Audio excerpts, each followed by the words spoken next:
নমস্কার বন্ধুরা, আমার বাংলা রান্নাঘরে সকলকে জানাই স্বাগত। আজকে পটল আলু দিয়ে একটা সম্পূর্ণ নিরামিষ রেসিপি রান্না করে দেখাবো। পেঁয়াজ রসুন ছাড়াই এই রেসিপিটা খুবই টেস্ট হয়। তো এইটা গরম ভাতেও যেমন খেতে ভালো লাগে, রুটি লুচি পরোটার সাথেও খুবই ভালো লাগে।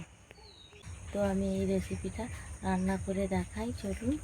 আর এই রেসিপিটার জন্য প্রথমে আদা বেটে নেব, তারপর কাজু পোস্ত চালমগজ একসাথে বেটে নেব, তারপরে রেসিপিটা রান্না করে দেখাবো।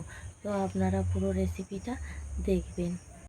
পটল আলুর রসার জন্য এই যে 1 চামচ পোস্ত নিয়েছি, আর কাজু নিয়েছি, এই ভাঙা কাজু 10-12টা, এই কাজুগুলো নিয়েছি, আর চালমগজ নিয়েছি 1 চামচ, একসাথে বেটে নেব। আর এই আদাটা বেটে নেব, প্রথমে আদাটা বেটে নেব। বাটা হয়ে গেছে, এবার কাজু চালমগজ আর পোস্ত একসাথে বেটে নেব।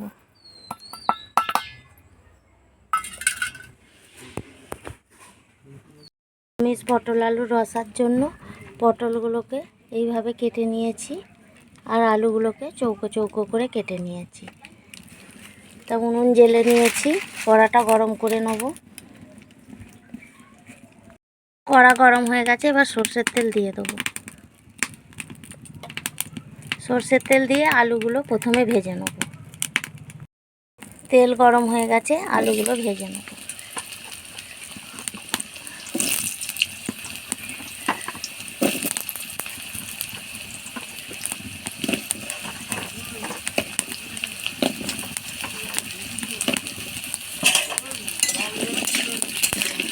এর মধ্যে লবণ আর হলুদ গুঁড়ো দিয়ে দেবো, দিয়ে আলুগুলোকে একটু ভালো করে ছেঁকে নেব।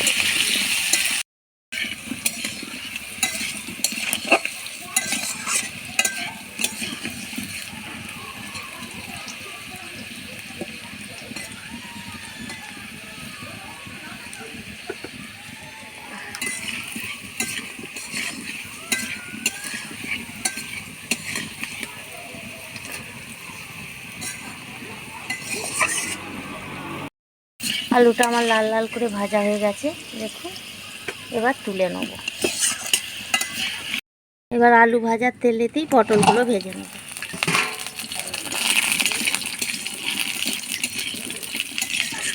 আমার পোস্ত কাজু চালমগজ বাটা হয়ে গেছে। পটলের মধ্যে লবণ আর হলুদ গুঁড়ো দিয়ে ভেজে নেব। পটল আলুর রসার জন্য একটা মশলার পেস্ট করে নেব।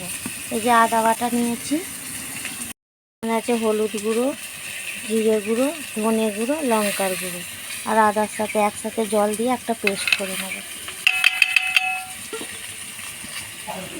জল দিয়ে দেবো।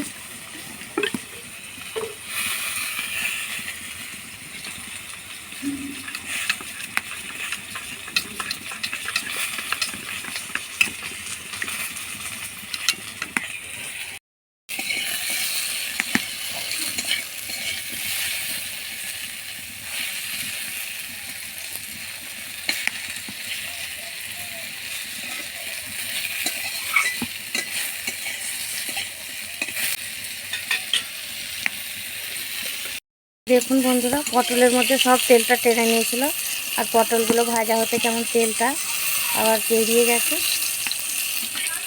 তো পটলগুলো আমি লাল লাল করে ভেজে নেব। দেখুন বন্ধুরা, পটলগুলো আমার লাল লাল করে ভাজা হয়ে গেছে, এবার তুলে নেব। দেখুন, এবার তুলে নেব। পটল ভাজা তেলের মধ্যে আরেকটু সরষের তেল দিয়ে দেবো, দিয়ে ফোড়ন করে নেব। ফোড়নে দেবো 2টো এলাচ, লবঙ্গ আর দারচিনি, আর দেবো একটা তেজপাতা, 5 ফোড়ন, শুকনো লঙ্কা। একসাথে ফোড়নটা ভালো করে ভেজে নেব।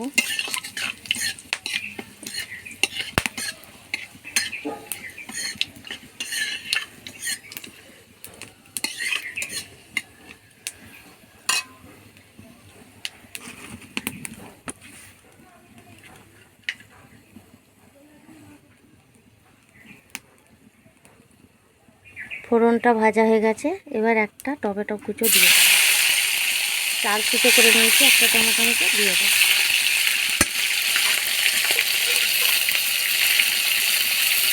অল্প লবণ দিয়ে দেবো, লবণ দিয়ে টমেটোটা ভেজে নেব।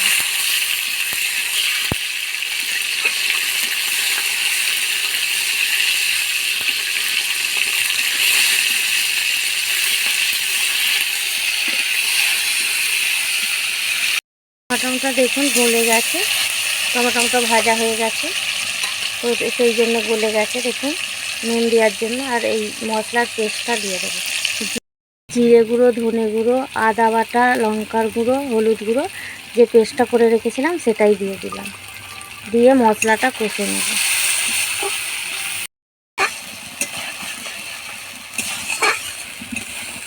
দেখুন মশলাটা কষানো হয়ে গেছে, তেল ছেড়ে দিয়েছে।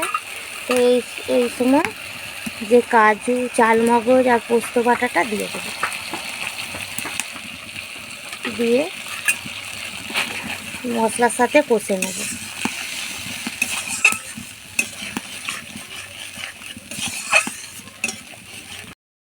এই সময় এবার ক্যাপসিকাম কুচোনোটাও দিয়ে দেবো, দিয়ে ভালো করে কষে নেব।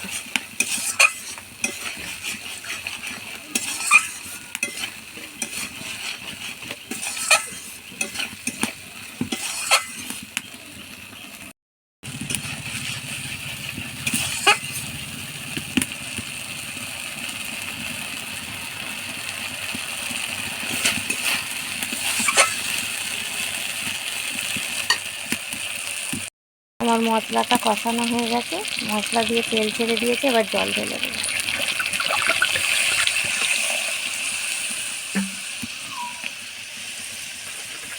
এবার গ্রেভিটা ভালো করে ফুটিয়ে নেব।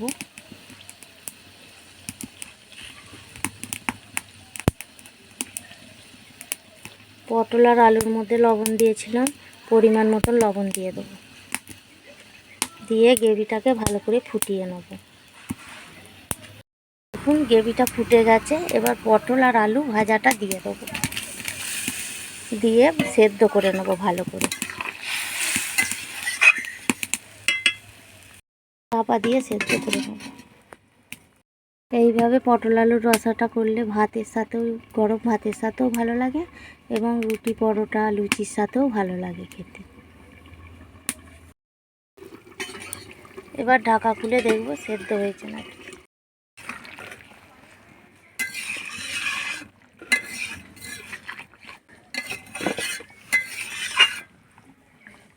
তো এবার দেখব আলুটা সেদ্ধ হয়েছে নাকি। তো দেখুন আলু সেদ্ধ হয়ে গেছে, আমার পটল আলুর রসাটা হয়ে গেছে। নামাবার আগে অল্প চিনি আর গরম মশলা দিয়ে দেবো।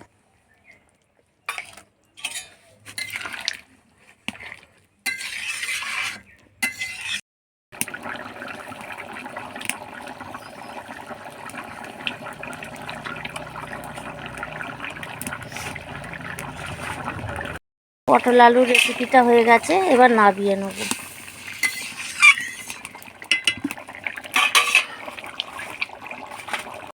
দেখুন বন্ধুরা, আমার পটল আলুর রসাটা রান্না হয়ে গেছে। তো কালারটা কত সুন্দর হয়েছে দেখতে পেয়েছেন। এইভাবে আপনারাও ঘরে একবার ট্রাই করে দেখবেন। নিরামিষ হলেও খেতে খুব ভালোই লাগে। ভাত, রুটি, পরোটা, লুচি সবার সাথেই ভালো লাগে। আমার এই রেসিপিটি যদি আপনাদের ভালো লেগে থাকে, লাইক, শেয়ার, কমেন্ট করবেন এবং চ্যানেলটিকে সাবস্ক্রাইব করে দেবেন।